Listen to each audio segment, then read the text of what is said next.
welcome to Crawlspace. I'm Tim here today with Lance. Lance, how are you today? I'm doing very well, Tim. How are you? Happy holidays to you. Happy holidays to everyone listening. Yes, to you and our listeners as well. Thank you, Lance. So in this episode, we speak to a web sleuth named Keith, and he's from JNP Films, and he did some web sleuthing on the case of Jonelle Matthews. And his research took him in sort of a different direction, and then Steve Pankey was charged with the murder of Jonelle Matthews.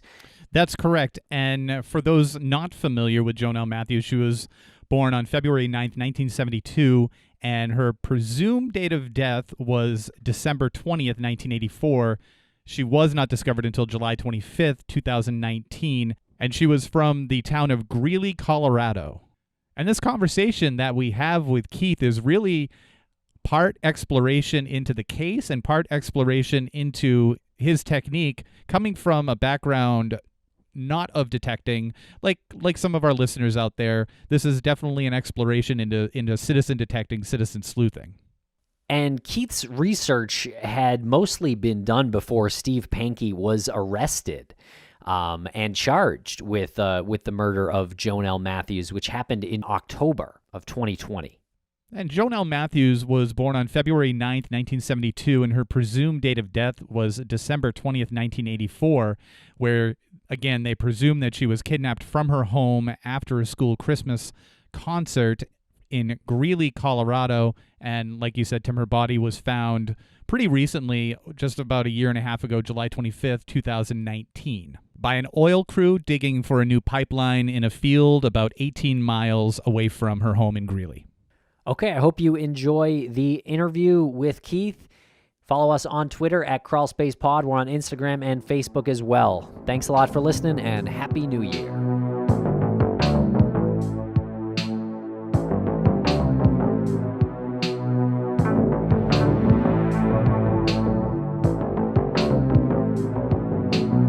Welcome to the podcast, Keith of JNP Films. How are you today?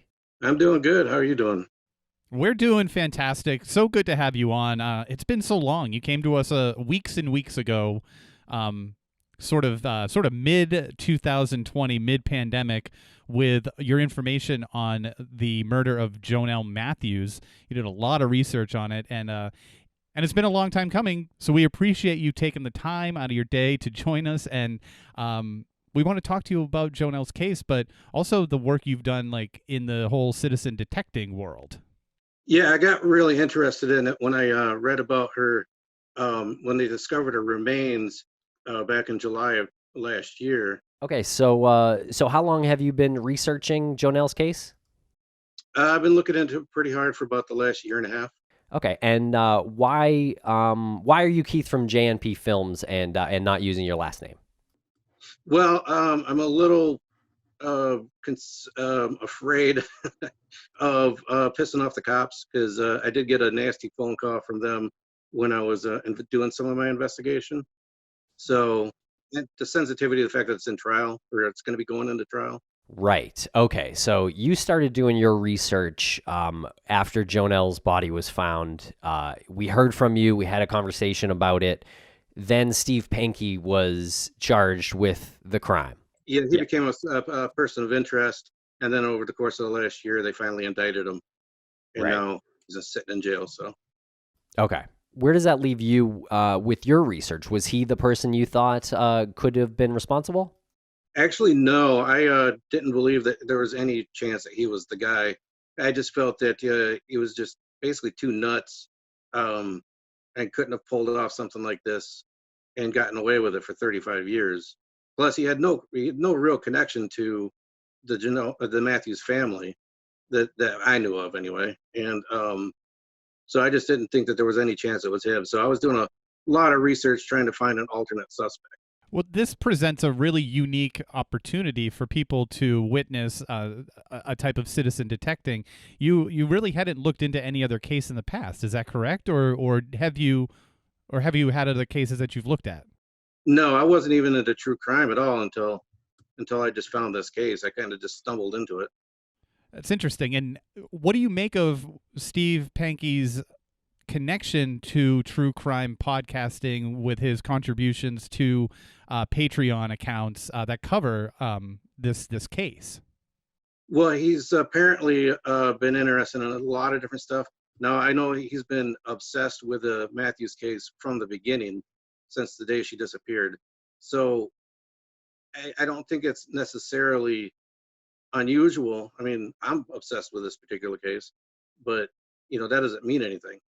Yeah, but he lived in the town. He was and he also had some comments about the case.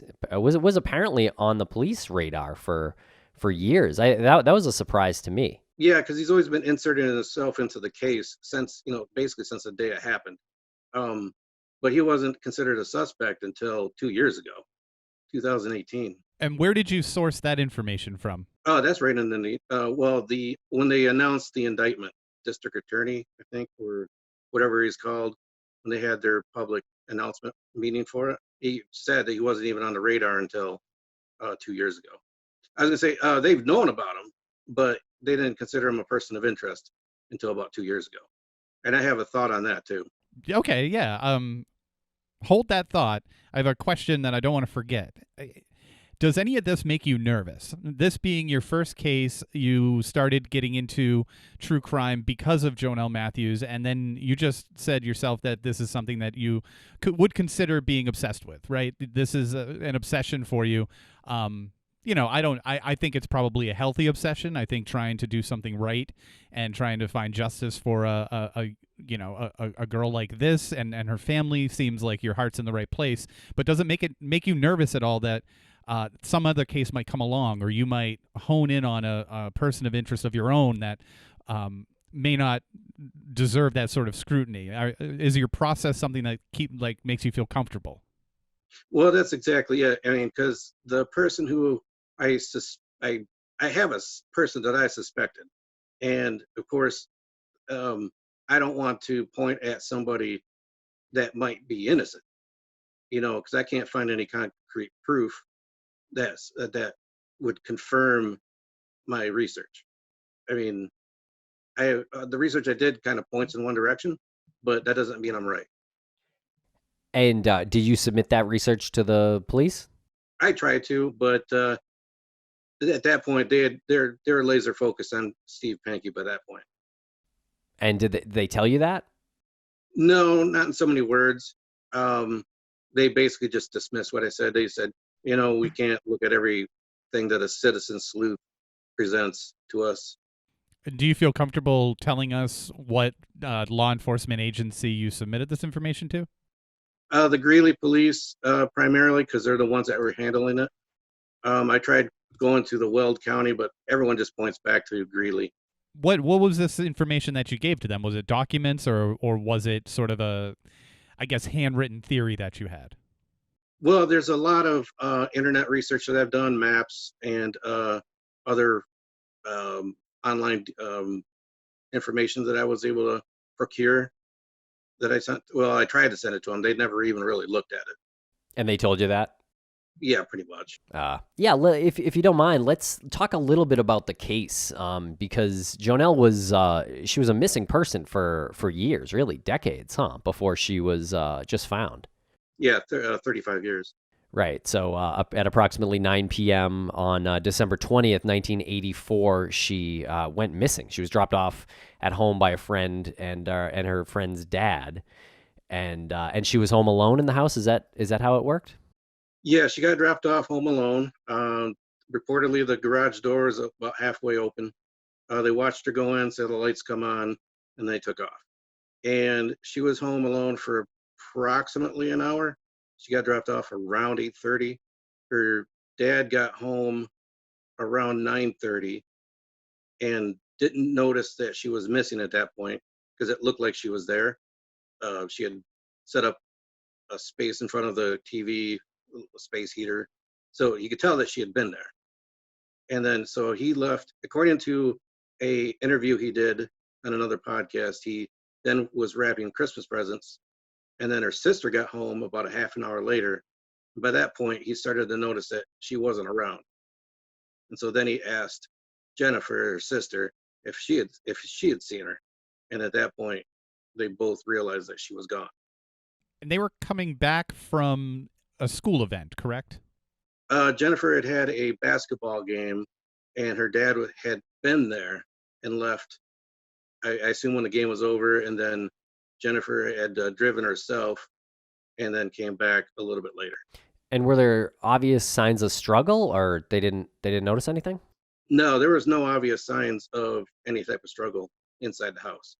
And outside the house, there was reports that there were footprints going up in front of the house, like looking inside the windows. Oh, was there snow? Is that why? Yeah.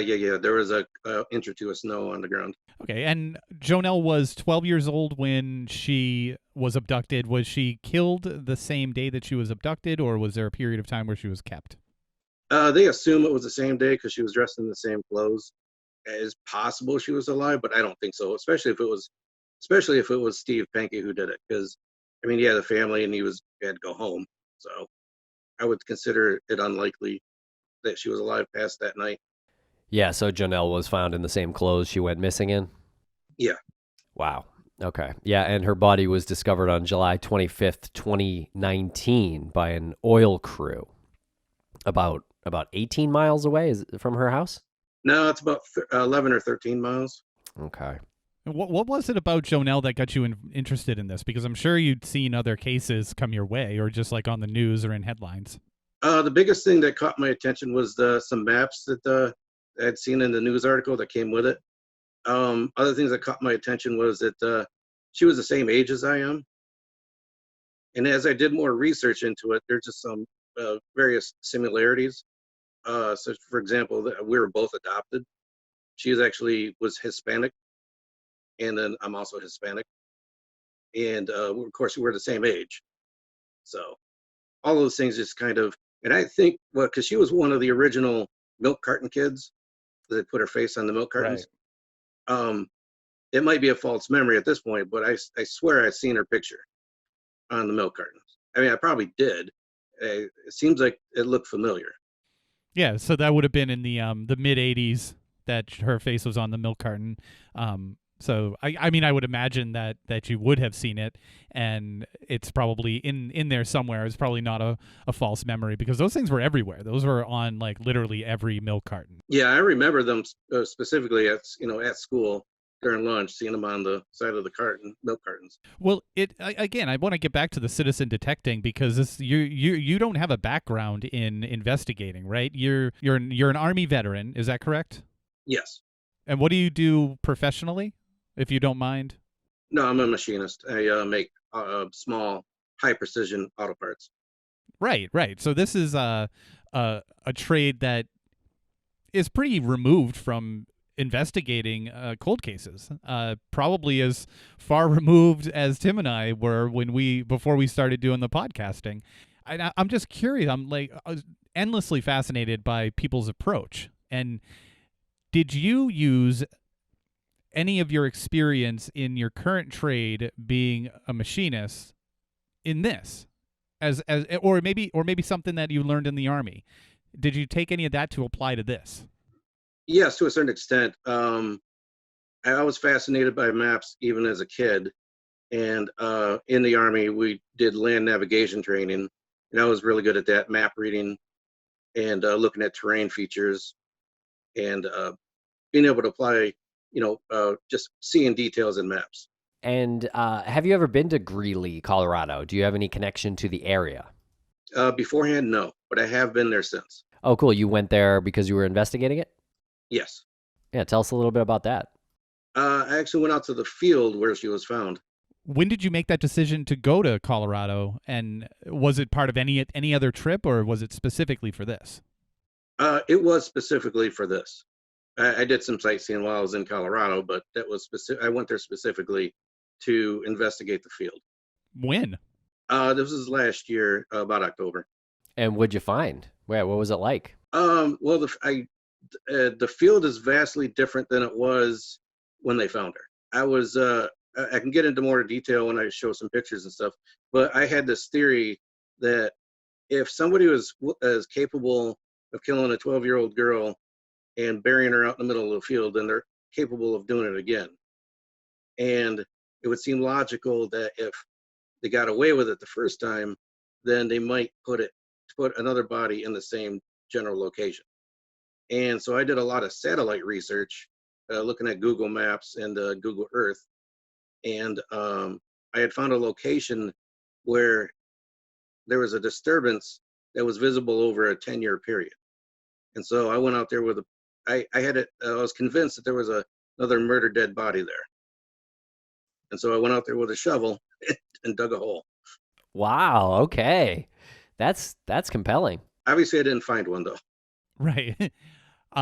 This was private property or public land? It is private property, but I did have permission from the co-owner, the guy who owned the field previous to selling 50% to the oil company.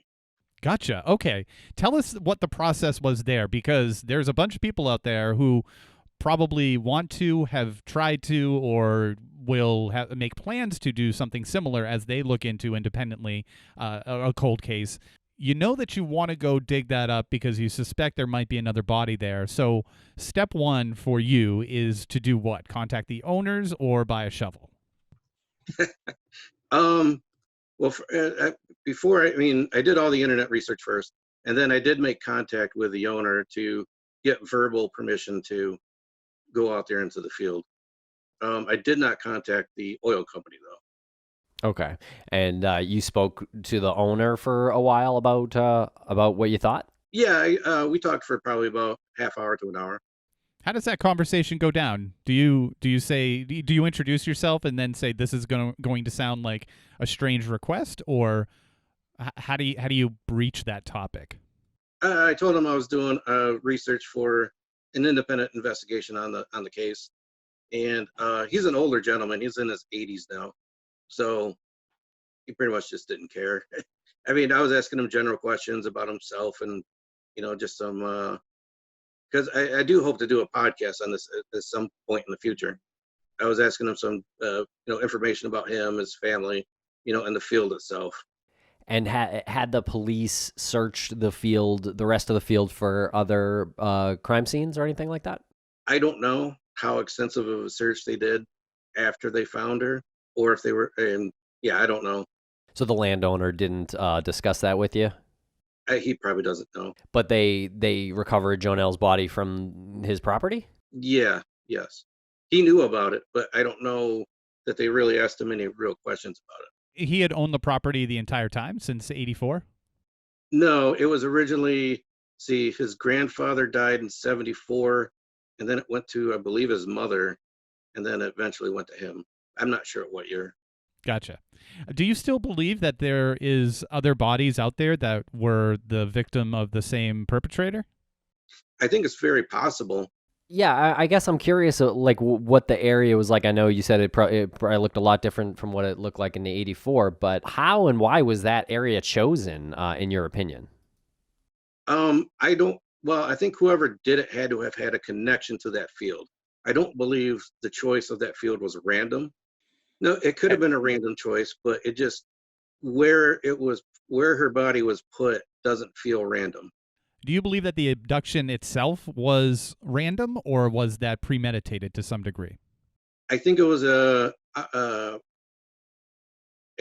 opportunistic thing, because it was so random that it was random that she got left home alone. No one could have predicted that, because it was basically random chance that she was left home for an hour. In your research, did you discover that there was any indication that she had been followed in previous days, or that there was somebody who maybe she talked to her parents about that was, I don't know, driving by the bus stop or something like that? Nothing that I've been able to find. I haven't heard any rumors to that effect either. All right. Well, take us through your research with these maps and what you found out using these maps and being on the location. Okay, so the very first thing that I found was the article, and in the article they showed two pictures of the field. One was from 1973, one was from 2005, and I highlighted the field. So obviously the black and white one is the from '73, and one of one of the first things that I noticed is what appears to be a driveway that goes to the center of the field, and that it's not there in the future. And the other thing that I noticed was because they had posted up a Google Maps, and they had posted a pin where she was found. And what I realized was that pin fell exactly on that driveway. And so what I was thinking is that what are the odds that her body would be found on what appears to be a driveway a quarter of a mile off the road? Who's gonna walk that far with a body in the middle of winter? And if you're going to drive a car, who's going to drive a car into the middle of a field, off the road? And also, too, there's fencing, so we'd have to drive through a fence if there wasn't something there like a driveway. Was this a main road? Was it a heavily traveled road that this driveway was off of? CR 49 is kind of the back way to get to Denver, so it's not like a freeway. It's not like a major highway, but it is fairly busy. It's a 55-mile-an-hour road. Okay. It's a lot bigger now than it was back in '84. Gotcha. And we're looking at these images right now. You have you've overlaid the 1973 photo to the 2005 photo, and I'm just curious why you chose 1973. No, that was the newspaper. Oh, that was the newspaper. Yeah, Greeley Tribune had posted that. I see. And the police actually didn't know about this photo, didn't know anything about it, and they never looked at it as far as I know, even though I sent it to them. I see. And this is an area where it looks like it's sort of like a landfill type area, and that's where they found her body. This isn't paved. Just trying to paint the picture here. It's not paved. It's not like a field. It's sort of like an open dirt area. And stop me if I'm not correct on any of this. It was used for cattle. Okay. For grazing. So it's Okay. kind of a grassy area. Okay. Okay, so back in '84, anyone familiar with the route near Greeley to Denver could have known about that. And so, I mean, it could have been random, right? It could have been someone just driving by and just being opportunistic and looking for a spot. Well, I mean, 11, 13 miles away from town, there's a zillion other places you could have went. And then to drive a quarter of a mile back off the road, because if you're driving 55 miles an hour, you're not going to see a little driveway going into the middle of a field. You would have to be going, and plus, like at night in the middle of the winter, there was snow on the ground that night. Okay, but there's nothing saying that she was buried the night that she was abducted, and I would imagine that being the middle of winter, the ground would have been frozen. It would have been almost impossible to first drive a car out there without leaving some sort of trace, and then digging through snow and then digging through frozen ground. What's your take on that? It would be difficult, but it's not impossible. I've had some arguments about that. Once you get past the frozen part, which is only a couple inches, the ground is not frozen.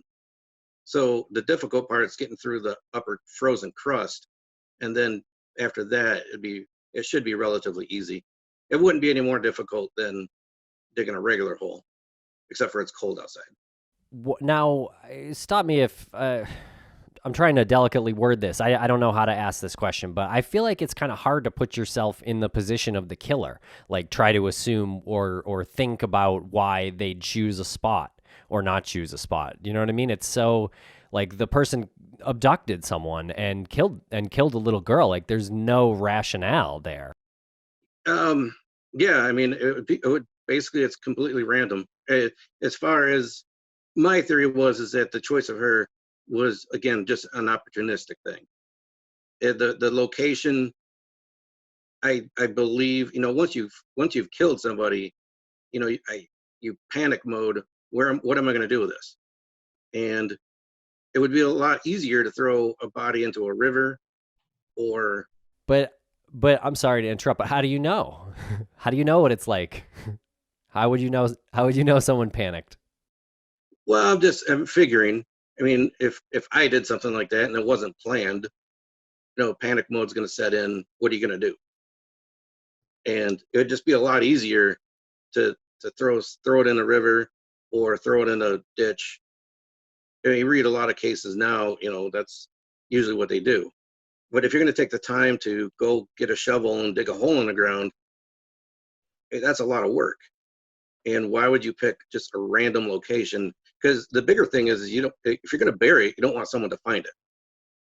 And if you're just going to pick a random place, what's to say someone's not going to, one, see you, and then two, notice, hey, someone dug a hole here. What's up with that? How deep was the hole? I'm not sure. It was deep enough that the machinery dug it up. It wasn't like surface level, but I don't think it was super deep. I would guess between 4 and 6 feet. The trench that they were digging couldn't have been that deep. Oil lines aren't that deep in the ground. So this is the place where she had her final resting spot. There was no evidence that she was moved there. There was no evidence that she was kept maybe in a, not to sound graphic, but in a basement freezer for a few years, then moved there. Was there anything to indicate that? No, not as far as I'm aware. Okay. And you did say that the reason why people are making the assumption that she died on that day was because she was wearing the same clothes. But at the same time, it's not like whoever abducted her grabbed some of her clothes so she could have a change of wardrobe, and probably didn't want to stand out in the community if they went to a store to buy clothes for a 12-year-old girl. So I don't know. I'm having a hard time wrapping my head around her actually being murdered that night and buried that night. There is an alternate theory that if Steve Pankey did it, that he could have stashed her body because he had a used car lot at the time on his property, and he could have stashed her in his backyard in a car and no one would have noticed.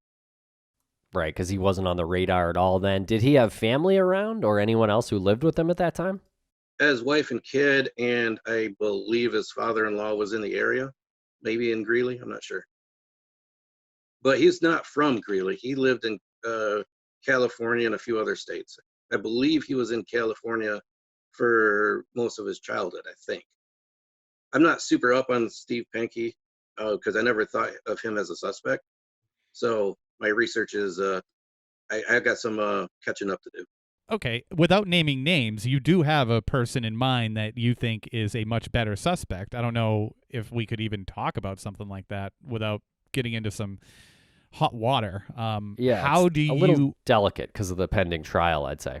Yeah, without saying, I don't want you to actually say who it is. I'm just curious what led you to go down that path. My original theory was that it had to have been a neighbor, someone within visual sight range of her house, because of the fact that she was left home alone at a completely random event. That if somebody was basically stalking her, if from the neighborhood, that you're just watching her or whatever, that if they notice her getting dropped off home alone, then that would be the opportunity to do that. So I did some research and I found a house that was in sight range where the people had moved in within not long before the incident. And so that caught my attention. And so I started looking at that.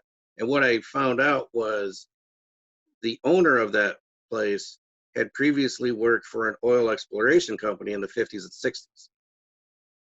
So it would have been completely possible that, and he was from Greeley, it was completely possible that he could have been out in that field. So that was the connection and why I focused in on that particular person. Now, the owner of the house has actually passed away. He died in 2012. But it's possible that he could have had a younger accomplice that is still alive. Okay, how committed are you to that theory? Do you put a percentage on that? Well, I mean, I was pretty convinced in light of the Steve Pankey stuff. I'm about 50-50 on both. Okay, that's fair. It's I would need a little bit more convincing on that just to be the devil's advocate here. Somebody who worked, I would imagine that a lot of people in that area worked for the oil industry. Is that accurate? Do you have any info on that? No, not especially, but oil exploration itself, I wouldn't think there'd be a lot of manpower involved in that. I mean, digging oil lines and stuff like that, sure. But in that field, out in that area, there hadn't been a lot of actual drilling and stuff yet. So what I'm showing you right now is the field and the spot where I thought that there was a body, and show some zoom ins of the disturbance over the course of several years. And like this one particular looks like there was dig marks.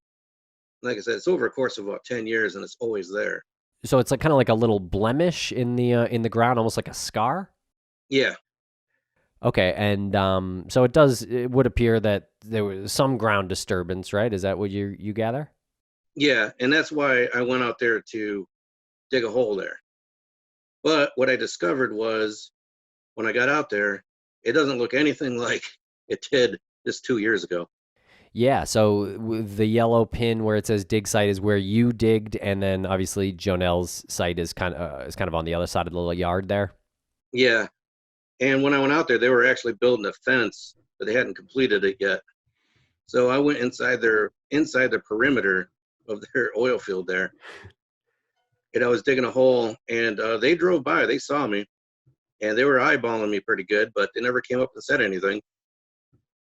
And they never called the cops either. So, And that Highway 49 is over there to the east, or to the right to the right hand side there. yeah, So north is up. So, yep. So where do you enter? there's a road. There's an access road that leads up to it. Okay. My question, I guess, is how long are you away from your car? So you get out of your car with the shovel and then you walk how far? Oh, it was only a couple 100 feet. Oh, okay. I basically drove right up to it. And it was pretty easy to dig? The ground is pretty sandy. So yeah, actually it wasn't that hard. I dug about 4 foot deep in under an hour. That's impressive. What did you find? I mean, why do you have any conclusions on why the ground was disturbed from the aerial maps? No, because they had basically bulldozed over the whole thing. So all the visual references that I had from satellite imagery was gone. Why I didn't find nothing there is because I ended up finding out is that's not where she was found. But I was able to find out where she was buried. And I found a 1981 road atlas that shows that there was a quote unquote primitive road that ran between the two fields. Now, primitive road would be like a 2-track or a farmer's lane. So there was a road there, which means that my original theory still holds, that there was a track there, a 2-track, that he could have driven up, and then, being a quarter mile off the road, be far enough away that no one's going to really notice someone digging a hole. Whether it had been that night or several days later, there was the way to get back there safely without losing a tire, getting stuck, or something like that, where then suddenly they're going to find you. So I just want to recap the last minute or so. You're saying that where the body was known to be found, that is not accurate in your opinion, that it is actually, her body was actually found in a different location close to that area? Well, the pin that they put on that map, I later found out was they basically just threw a dart at the board, and that's where the point landed. It was completely random where they put that point. Who's they? The police? No, the newspaper. Okay, sorry. So the newspaper basically told the public they found the body of this girl here. And it really didn't matter because no one really needs to know the specific location of the body. You're saying that you believe that it was this other location, which I guess would only matter in terms of maybe somebody being able to reach that location. Yeah, I mean, they don't want to give up that information that, where they found the body. I mean, I don't know why it really matters necessarily, but yeah, they don't want to give up that information. And can you recap just So I'm clear. How did you come about this location? Photographs that were in the newspaper. But my concern is that if the cops know that, they might prevent the press from getting pictures like that in the future. I used a landmark that was in the photo to figure out from satellite imagery where it was at. And there was only one spot it could be and still be in that field. That's the other thing too. It had to be in that field. So, and the pipeline is a straight line. So it has to lie on that pipeline and land in the field. So when I found the landmark that's in the photograph, that's how I know where it's at. Okay, I think I understand that. Have you been you've been physically to that location? Not the new one, because I didn't figure that out until like March of this year. I see. Yeah, I wonder if they put a different location on purpose. I remember they did that in the Oxygen documentary that we were in. They changed up the coordinates for public broadcast, and I think it was for safety. So I wonder if there was some similar thought process here by the news media. It's possible. The guy who wrote the article said it was someone else, the person that did the graphics or whatever. Have you been in communication with Jonelle's family? I had a brief Facebook messenger with Jennifer, but it didn't.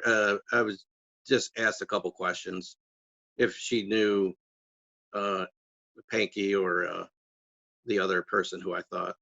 Okay, But she didn't. I see. Was it a friendly interaction, or was she just answering your questions? Just answering the question. Do you have any intention to reach out to the family to ask follow-up questions? If I do a podcast in the future, then I will attempt to make contact. But otherwise, no. Is that by choice? Are you just keeping them respecting their privacy? Yeah, basically, yeah. I don't want to bug them. Plus, that was actually why the Greeley police called me and basically threatened me for making that contact in the first place. Right. So they threatened you because they were probably at a point in the investigation where they thought that some interference might be detrimental to the case, do you think? Well, what they said was that making that contact had upset her and to basically told me to back off. Right. And did you call her after that? No. And did you have any contact with the police after that? Not Greeley. I have talked a couple times to Weld County. Because if there are other bodies out there, then that would be Weld County, not Greeley. Okay. And two other bodies out there, I think they would lay along that primitive road. Any plans to head back out there? Maybe next summer I might go out there, poke around. You should take a camera. Yeah. Film yourself doing that. Document it a little bit better than the last time. Well, it's hard to tell, right? I mean, you're not really in the position to know exactly what you're going to find, right? It must be, you don't want to go out there with like a full film crew and so they can film you like shooting or film you digging up nothing, you know what I mean? Like you don't know what's going to happen. Right. Yeah, I mean, chances are I'm not going to find anything. I went out there with metal detectors hoping that, if there was somebody out there, maybe a zipper or something metal, that I could find it. But since I was in the wrong location, obviously I didn't find anything. Man, good work putting all this together.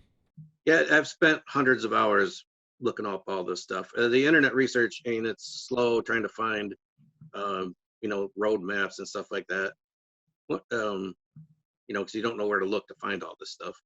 Okay, so my final, well, I have two more questions. My first question is, where does your investigation take you now? I know that you said that you think that whoever did this is capable of possibly doing this to other individuals, probably other young girls.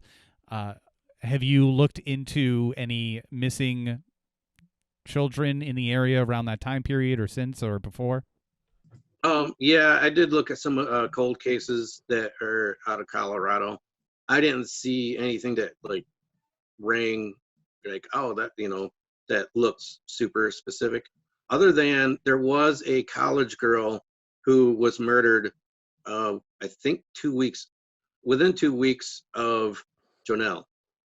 I can't remember if it was before or after, but her body was dumped in a river just outside of Greeley.